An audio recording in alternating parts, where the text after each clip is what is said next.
Fala galera, beleza? Canal Compra Segura na área, seguindo a série do PC Gamer. Eu estou montando o meu PC peça por peça e cada peça que eu compro eu venho e faço um vídeo. Como escolher a melhor placa de vídeo, como escolher a melhor placa-mãe, como escolher o melhor processador. Eu estou montando com Intel, mas nos vídeos eu dou sugestão para quem vai montar com AMD também. Então, para quem nunca montou um PC Gamer, eu vou fazer todo o processo, desde a escolha das peças e depois eu vou querer também fazer a série montando o PC, dando outras sugestões.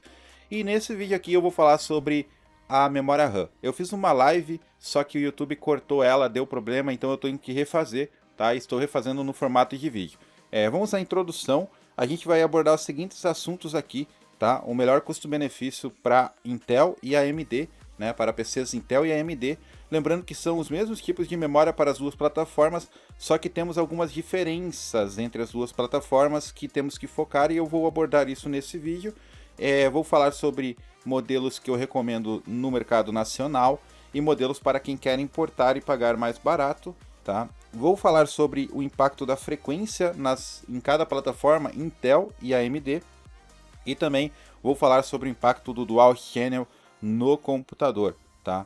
E também sobre memórias de marcas diferentes usadas juntas. Será que dá problema? Então eu vou explicar tudo isso nesse vídeo. Deixa o like, se inscreve no canal e eu vou começar falando sobre os modelos custo-benefício, as marcas custo-benefício. Então aqui nós temos a Basilix de 2666 MHz, R$ 459, um baita de um custo-benefício. É uma marca que eu recomendo, a Crucial. Todas as memórias RAM da Crucial têm um custo-benefício excelente.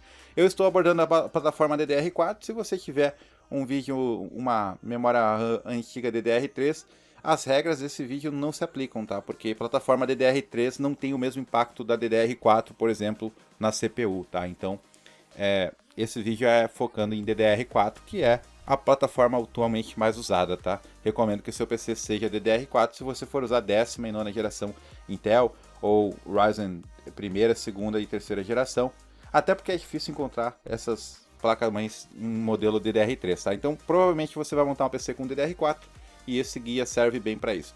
A segunda marca que eu gosto bastante aqui, XPG, gosto muito, não é em uma ordem, essa é melhor, essa é pior, a Team Group, né, da Vulcan, tem excelentes custos-benefícios. Aqui ó, você vê R$ 269 por um pente de 8 GB a 3000 MHz, tá? Então, temos a Corsair Vengeance também, que é muito boa, tá? É um pouco mais salgado o preço, mas não é tão mais alto não. Encontra boas promoções dela, dissipadores excelentes. Então, a HyperX Fury também, um pouco mais cara, mas tem esse modelo que vem com RGB. A gente sabe que RGB muita gente gosta, né? E aquela velha história que RGB dá FPS. É uma brincadeira, mas tem muita gente que compra o RGB. E aqui nós temos os modelos importados que eu recomendo. Eu recomendo só uma marca importada, que é a Asgard, né? Asgard. É a mais testada e aprovada. Todos os youtubers que eu vejo que testaram se admiraram. E inclusive eu comprei um SSD dessa marca.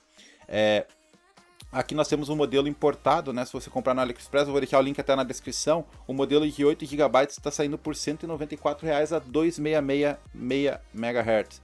E o modelo bonitão aqui, com RGB, está saindo por R$ 417, dois pentes de 8. Então, olha, o precinho tá muito bom, tá? Nas duas. Então, basta você olhar o que você quer. Importar no AliExpress é muito simples. E esses são os dois modelos importados que eu recomendo. Você provavelmente não vai ser taxado. Eu nunca fui taxado em compras abaixo de $100. E muita gente aqui comentando que não foi taxado se você ler as avaliações, tá? Então, vamos lá. Mas o que eu recomendo qual que eu escolhi para mim? Primeiramente, eu escolhi a Basilix, Ballistic, Ballistics de 2666 MHz, tá? 2666 MHz. Por que eu abri mão de ter mais frequência? Agora nós entramos no primeiro assunto, frequência. Então se eu olhei vários reviews da Intel, i3, i5, o meu processador é o i5 10400F. A diferença, por exemplo, de eu colocar uma memória de 3000 MHz, pelos testes que eu vi, né, comparada com essa, ela é zero em jogos, não deu mais FPS em jogos, não deu desempenho nenhum. Claro, sempre tem uma margem de erro, de 1, 2, 3 FPS, mas é margem de erro. e em render também deu pouquíssimo resultado. E eu vou usar basicamente para edição de vídeos e tudo mais, então eu não achei interessante pagar R$100, R$150 para não ter mais desempenho. Isso se aplica a Intel, a AMD não se aplica, os Ryzen precisam de frequência, então eu recomendo que se você vai montar com Ryzen, por exemplo, o 3200G, principalmente as APUs, cara, vai de frequência 3000 MHz. Pega uma placa-mãe que suporta e vai com o máximo de frequência que você conseguir dentro do seu orçamento, porque a diferença de preço não está muito grande. Mas i5 e i3 da Intel eu não senti diferença. Talvez para uma placa-mãe mais top, com o i7 que faz overclock, aí é outra história. Mas no meu entender, né, na minha necessidade de 10.400F, eu achei que não valeria a pena, por exemplo, eu ir com uma Machine Group, que na época estava mais caro que isso, estava R$300 cada pente, então eu ia pagar uns R$40 mais caro por cada pente para ter um pouco mais de megahertz que não iriam me dar desempenho. Então, no caso da Intel, eu não acho que é tão crucial você ter 3.000, 3.200 MHz com o i5 10400F e com o i3 de nona, décima geração. Se você for com Ryzen 5 3600, aí já é outra história. Eu recomendo sim que você vá com frequências mais altas de memória RAM. Se você for com o 3200G, que é a APU gráfica da AMD, recomendo muito que você vá com frequência mais alta possível. A AMD, o Ryzen, né? A família Ryzen realmente ganha muito desempenho com frequências mais altas. A família Intel, não tanto, até onde eu pude perceber. Tá? Então você pode fazer a sua própria pesquisa de reviews e comparativos de frequências mais altas na Intel e você vai ver que realmente tem uma margem de erro ali, o ganho de desempenho é mínimo. E você tem que pagar, às vezes, mais caro para ter uma placa-mãe que suporta. Por isso que para quem quer frequência mais alta, para quem quer custo-benefício, é interessante pensar na plataforma Ryzen, né? Você vai pagar um pouco mais no processador, mas vai gastar um pouco menos, ou a mesma coisa na placa-mãe para ter uma qualidade maior. As placas-mães da AMD são mais completas, na minha opinião, pela mesma faixa de preço. Então, tudo isso entra na conta. Na minha conta, entrou que eu peguei um i5 por R$1.000, uma promoção boa, R$1.100, e acabei montando com o Intel. Mas são duas plataformas interessantes, e esse não é assunto do vídeo, né? Tem os outros vídeos da série aí falando sobre Intel e AMD. Mas ambas são muito boas. E Dual Channel, se eu recomendo Dual Channel, vamos falar aqui então. Eu recomendo, aí já é outra história. Duas memórias RAM, né? Seria, por exemplo, você ter duas memórias RAM trabalhando na sua placa-mãe. Então um pente de 8 mais um pente de 8, ou um pente de 4 mais um pente de 4, e aí você usa o Dual Channel. Esse ganho de desempenho, aí sim eu acredito que você não deve abrir mão. Principalmente se você for com Ryzen 3200G, se você for com APU, né? Qualquer Ryzen da família G. Se você for com o Ryzen 5 3600, com o Ryzen 5 2600, até com o Ryzen 5 1600 da primeira geração. Eu acredito que vale muito a pena o Dual Channel. E tem aquela coisa, mas assim, a minha placa-mãe tem só uma entrada de memória RAM, só duas entradas. E eu vou começar com um pente de 8 GB e vou demorar mais ou menos 6 meses para juntar dinheiro e colocar outro pente. Eu acho que é válido, você vai ficar 6 meses com desempenho inferior, mas no futuro você vai colocar o outro pente de 8. Mas eu acho que 8 GB é suficiente, então eu vou colocar 2 de 4. Se a sua placa-mãe tem só duas entradas e você colocar dois pentes de 4 GB, em algum momento você vai precisar fazer o upgrade, você vai ter que vender as suas duas memórias e comprar duas novas de 8 GB.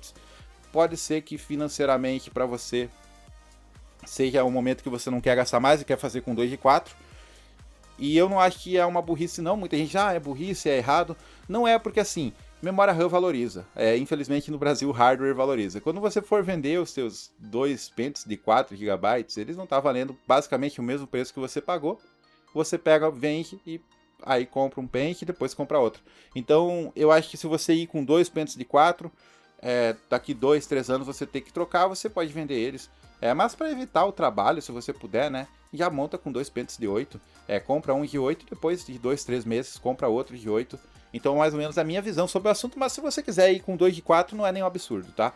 Claro, se você quiser comprar uma placa-mãe com 4 slots de memória, é mais interessante. Aí você pode colocar 2 de 4 e depois no futuro mais 2 de 4 se precisar. né? Mas o Dual Channel, duas memórias juntas, é importante, não é fundamental. Mas assim, se você for de Ryzen, APU gráfica, né? Ryzen 5 3200G, Ryzen da família G.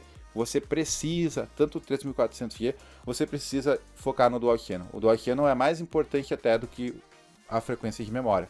Então aí sim eu acho que não vale a pena, cara, você esperar demais. Já pensa nisso, 2 pentos de 4, então, ou 2 de 8, né? Já bota isso no seu orçamento. Ou fica com um de 8 por alguns meses e depois bota o outro. É importante porque eu ganho desempenho no Ryzen, na família APU, né? Nos processadores custo-benefício para games, que custam 700, 800 reais e rodam todos os games, sem precisar de uma placa de vídeo. Essa diferença de ter o Dual Channel é de 40, às vezes até 60% de desempenho.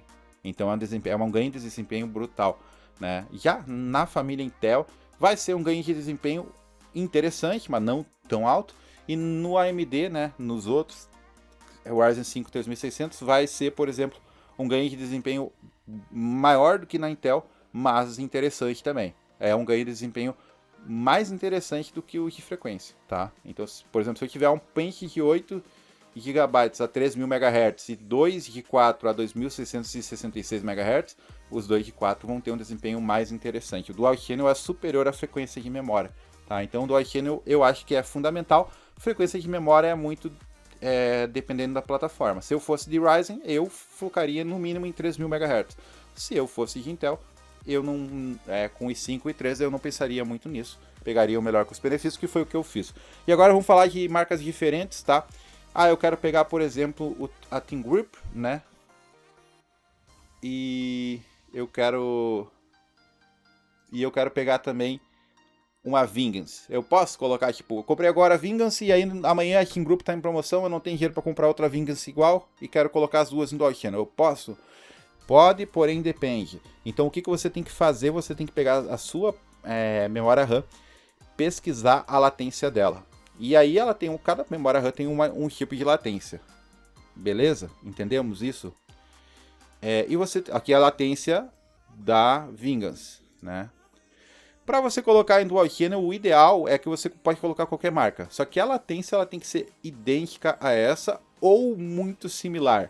Mas o que é muito similar? É basicamente a mesma latência mudando aqui, talvez 36, 37, 39. É basicamente latências quase iguais, quase idênticas, tá? Então, tendo latências muito diferentes, você corre o risco de ter tela azul, você corre o risco de ter problemas a médio prazo, nem longo prazo, a médio prazo, porque o que acontece? Essa latência é o tempo que cada módulo de memória demora para processar as informações. No Dual Channel, essas memórias RAM, elas trabalham juntos, né? E se você tiver uma um pouco mais lerda e outra um pouco mais rápida, e não no sentido de velocidade de frequência, mas no sentido de trabalho mesmo, de receber informação, os ciclos, né? Então, se você tiver essa latência muito diferente, elas não vão conseguir trabalhar juntas. E aí uma vai ter tudo formado e a outra, os tempos não batem, elas não encaixam, elas não são feitas uma para a outra. E aí, em alguns momentos, elas vão trabalhar muito sobrecarregadas, né, muito no limite desse limiar de tempo, ou também não fisicamente sobrecarregadas, mas assim, muito próximo de ter algum problema. Ou darão algum problema de tela azul a curto, médio prazo. Então você precisa verificar as latências, precisam ser similares. E isso é fácil de pesquisar. Então não importa se tem a marca diferente. Por que é ideal colocar a mesma marca? Porque marcas iguais, modelos iguais, têm latências iguais. Então, mas se você colocar uma HyperX com uma latência diferente da outra HyperX, embora isso não exista, né? Daria o mesmo problema. Só que as marcas trabalham com latências padrões, assim, bem similares, né? Por isso não dá problema. Cada marca tem a sua latência. No geral é isso. Espero que você tenha gostado desse vídeo. Ficou um pouco longo. Deixa aí o like, se inscreve. Os links da Asgard aqui estão na promoção. Se você quiser qualquer ajuda, pode mandar um e-mail, pode deixar um comentário. Tamo junto. Deus abençoe a todos. Valeu e fui!